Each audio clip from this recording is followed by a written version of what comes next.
একটা গ্রামে সুখদেব নামের একজন ব্যক্তি থাকত। সুখদেব একজন গরিব কৃষক ছিল। তার পরিবারে তার 10 বছরের মেয়ে কোমল আর তার স্ত্রী আরতি থাকত। একদিনের কথা, সুখদেব ক্লান্ত হয়ে নিজের বাড়িতে আসে। এই যে আরতি, কোথায় গো তুমি? খুব জোরে খিদে পেয়েছে গো আমার। আরতি হাসতে হাসতে ওখানে আসে। আমি জানি গো, তুমি সারাদিন খেতে কত পরিশ্রম করো, আর আজ তো তুমি দুপুরবেলা খাবারও খাওনি।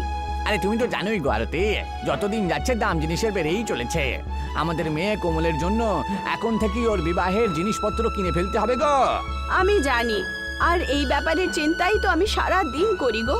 আরে তুমি চিন্তা করো না আরতি, আমি সারা দিন রাত পরিশ্রম করে শুধু নিজের মেয়ের জন্যই তো কাজ করি, তাই না? তুমি দেখো, যখন আমার মেয়ে বড় হবে না গো, তখন ওর বিয়ে আমরা খুব ধুমধাম করে দেব।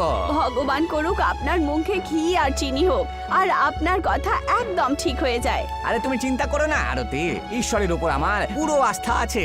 আমি তোমার কাছে আরো একটা কথা বলতে চাই। আমাদের কোমল সোনা 5th ক্লাসে চলে এসেছে।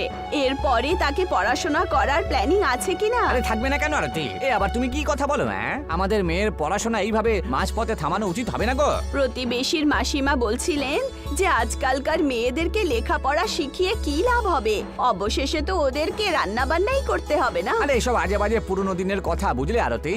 যখন কোনো বাড়ির মেয়ে শিক্ষিত হয়ে যায় না, তখন তার আগামী দিনের প্রজন্ম শিক্ষিত হয়ে যায়, আর শিক্ষাই তো আমাদের আগামী দিনকে ভালো করে দেবে গো।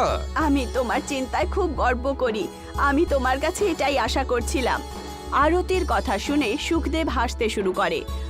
পরের দিন সুখদেব আবার নিজের কাজে চলে যায় আর পরিশ্রম করে হাল চালাতে শুরু করে। বিকেলবেলা সুখদেব নিজের বাড়ির জন্য রওনাই দিয়েছিল। তক্ষুনি গ্রামের প্রধান তার কাছে এসে বলেন, কি খবর ভাই? এই ঈশ্বরের দয়ায় সব ভালোই চলছে। আরে আমি এটাই বুঝতে পারি না সুখদেব, যে তোমার পরিবারে তোমার স্ত্রী আর মেয়ে ছাড়া আর তো কেউ নেই, তাও তুমি সারা দিন জমিতে এত পরিশ্রম করো ভাই। এমন কেন বলো তো? এত পয়সা নিয়ে তুমি কি করবে বলো তো? প্রধান মশাই, আমি এই সব কিছু তো আমার জন্য করি না, আমার মেয়ে সব কোমলের জন্যই তো করি।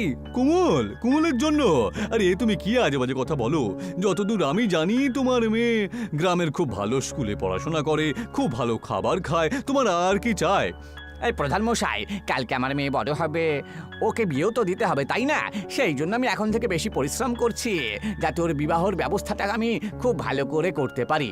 আপনি তো জানেনই প্রধান মশাই, আমাদের সংসারে বাবার সব থেকে বড় মান সম্মান এটাই হলো যে তার মেয়ে একজন ভালো পরিবারে বিবাহটা হোক। তুমি যাই বলো না কেন সুখদেব, কথাগুলো খুব ভালো বলো।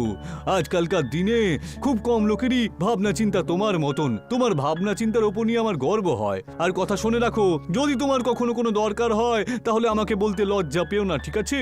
আমি হলাম এই গ্রামের প্রধান, আর আমি তোমার মতন পরিশ্রমী মানুষকে সব সময় সম্মান করি। এ তো আপনার খুবই ভালো মানুষ বলেই করেন। আপনি এতটা বললেন, এর জন্যই আমার কাছে যথেষ্ট। এমনিতে আমি আমার পরিশ্রমে বিশ্বাস রাখি। হ্যাঁ। সুখদেবের কথা শুনে প্রধান হাসতে হাসতে ওখান থেকে চলে যায়। আসলে প্রধান ভেতর থেকে একটা ভালো প্রবৃত্তির লোক ছিল, আর গ্রামের লোকেদের ব্যাপারে অনেক চিন্তা করত। এইভাবেই 5 বছর কেটে যায়। সুখদেবের মেয়ে কোমল এখন 15 বছরের হয়ে গেছে। এই যে আরতি মা, 15 বছরের বয়স হয়ে গেল যে। তুমি একদম ঠিক বলেছ। আমার মনেও কাল থেকে এই কথাটাই আসছিল যে মেয়ে 15 বছরের হয়ে গেছে।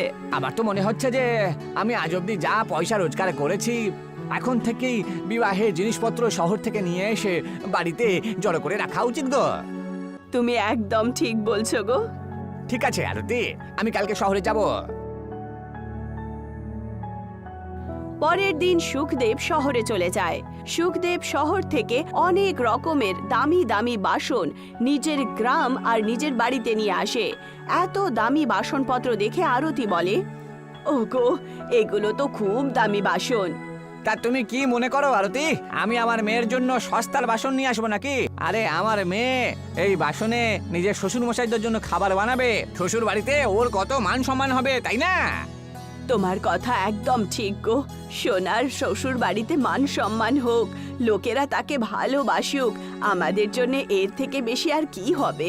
আরে চিন্তা করো না আরতি, আমি আজ থেকেই আরো বেশি করে পরিশ্রম করব। আমি আমার মেয়ের বিবাহতে কোনো রকম খামতি থাকতে দেব না গো। তুমি লক্ষ্য রেখো, আমার মেয়ের বিবাহ অনেক দিন মনে রাখবে গো। পরের দিন থেকে সুখদেব আরো বেশি পরিশ্রম করতে শুরু করে দেয়। সময়ের চাকা এইভাবেই চলতে থাকে আর এইভাবেই 10 বছর কেটে যায়। কোমল এখন 25 বছরের হয়ে গেছে। একদিন সুখদেব ক্লান্ত হয়ে নিজের বাড়িতে আসে। তার মেয়ে কোমল সঙ্গে সঙ্গে বাবার জন্য জল নিয়ে আসে। বাবা, এইসব অনেক হয়েছে। আমি ছোট্টবেলা থেকে দেখছি যে তুমি এত পরিশ্রম করো।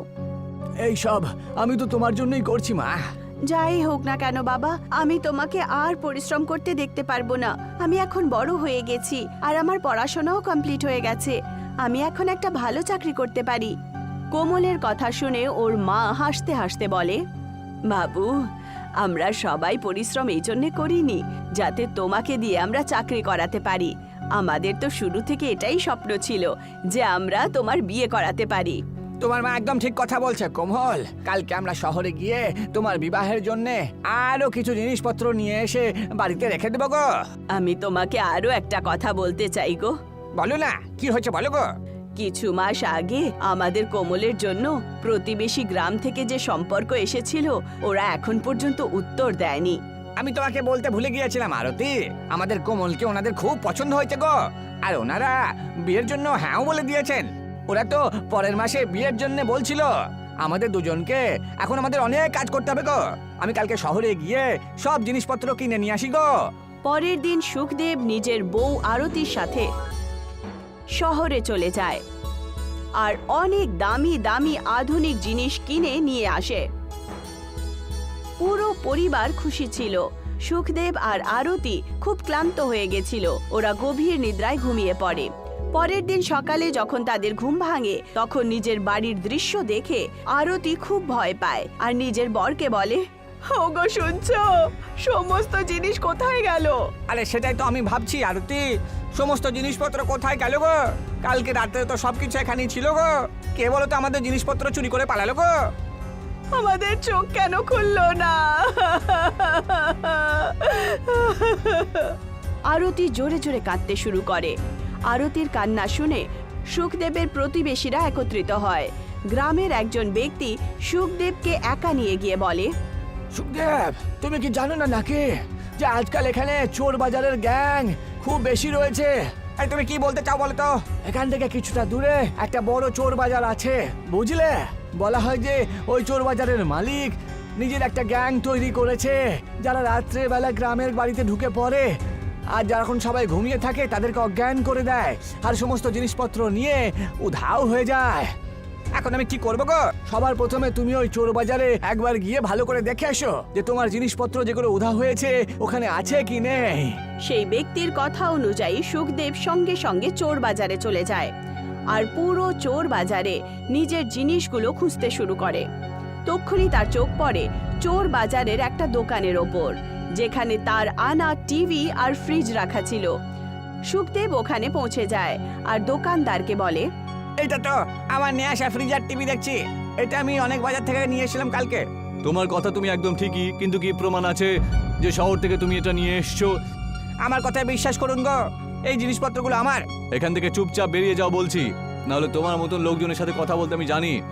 নিজের রাস্তা দেখো আর এখান থেকে বেরিয়ে যাও তো। তক্ষুনি ওখানে একজন ব্যক্তি চলে আসেন আর ওই দোকানদারকে বলেন, কিছু গন্ডগোল হয়েছে নাকি? মোহনলাল বাবু এ বলছে যে এই সমস্ত জিনিসপত্রগুলো এর। দোকানদারের কথা শুনে মোহনলাল হাসতে হাসতে সুখদেবের দিকে তাকিয়ে বলেন, আরে এই চোর বাজারের মালিক তো আমি। তোমার কাছে কোনো প্রমাণ আছে যে এই জিনিসগুলো তোমার? আমার চোখের জলকে আপনি দেখতে পাচ্ছেন না? আরে এই চোখের জলের কোনো দাম নেই আজকালকার যুগে। এখান থেকে বেরিয়ে যাও, না হলে আমি তোমাকে ঘাড় ধাক্কা দিয়ে এখান থেকে বার করে দেবো। বেরো। সুখদেব কাঁদতে কাঁদতে ওখান থেকে যেতেই শুরু করলো। তক্ষুনি একজন বয়স্ক লোক সুখদেবের কাছে এসে বলেন, আমি তোমাকে চিনি ভাই, তুমি আবার ওই সুখদেব নও তো? সুখদেব ওই ব্যক্তিকে মন দিয়ে দেখতে শুরু করেন। আরে লালা বাবু, আপনি তো আমাদের এই গ্রামে থাকেন তাই না? ঠিকই বলেছো, কিন্তু তুমি এখানে কি করছো? সুখদেব কাঁদতে কাঁদতে সমস্ত ঘটনা লালাজিকে বলতে শুরু করে। আমি সব কিছু বুঝে গেছি সুখদেব, তোমার সাথে সত্যিই খুবই অন্যায় হয়েছে গো। তুমি একটা কাজ করো, তুমি এখানে কালকে এসো, আমি তোমাকে কালকে ঠিক সাহায্য করব।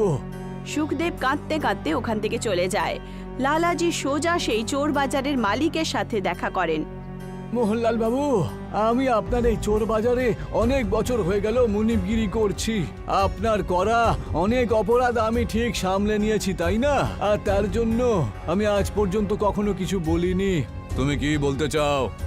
আমি চাই যে তুমি সুখদেবের জিনিসপত্র ওকে ফেরত দিয়ে দাও। কে সুখদেব? কিসের সুখদেব? আর কি জিনিসপত্র? তুমি জানো তো লালাজি আমার কি ব্যবসা? আমাদের গাং এত বাড়িতে চুরি করে যে কি করে বলবো আমি? একটু আগে যে তোমার সামনে দাঁড়িয়ে একটা লোক কান্নাকাটি করছিল, ওর নাম সুখদেব। কালকে রাত্রে ওর বাড়িতে আপনার গ্যাং চুরি করেছে।